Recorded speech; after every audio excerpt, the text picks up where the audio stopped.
Hi, I'm Ricardo. And I'm Philip. Welcome to Tips, where we talk anything related to travel, internships, study groups, students, professional programs, and anything related to people coming to Australia. So today's topic is things that surprise English students the most when they arrive in Queensland.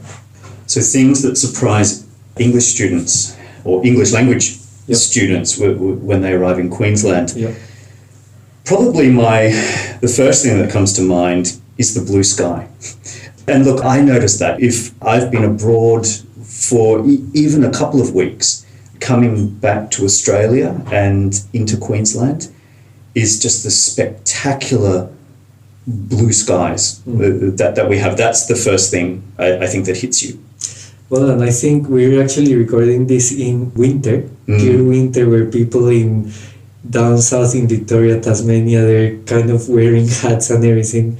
We're here in a very nice 18-20 degree day, just wearing a jumper. It's perfect. The winter here is seriously perfect. Yeah, so winter is very mild. So, I mean, obviously Australia is a very big country, and so we have different climate zones. So in Queensland, because that's what we're talking about today, we might have the subtropics, for example, in the southeast of Queensland, but the further north you go, let's say towards Cairns, and obviously that's where the Great Barrier Reef is, then it's a much more tropical zone. So our winters are kind of cool, but not cold, and then summers get warm to hot here.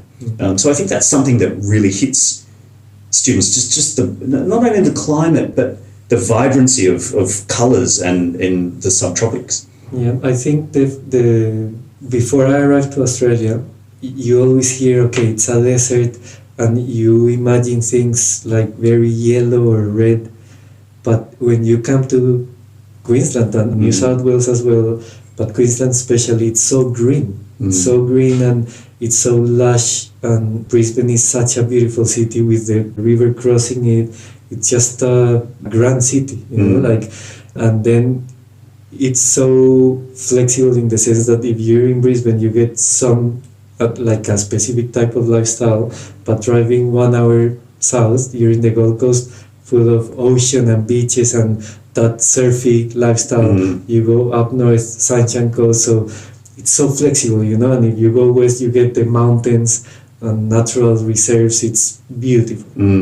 Well, I think that's right, and I suppose getting back to your point about this image of the desert, it's certainly there, but it's a long way in the centre of the country. And so if let's say we're in Brisbane, how much driving do we have to do before the lush and the green stops? A couple of hours, maybe? Yeah, probably.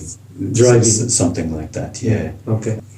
But I think that subtropical kind of climate that we were talking about, it does lead to lifestyle as well. And it is a very outdoors kind of lifestyle here. A lot of people enjoying exercise outside in all 4 seasons. In wintertime, it's great to be outside. There's a river that runs right through the city with bike and running tracks. And so that's something that I think is different to what students experience in their own countries, like a very outdoors kind of lifestyle. And that's not just Brisbane, but that's the Gold Coast that you mentioned as well, or the Sunshine Coast, or many cities and towns across Queensland.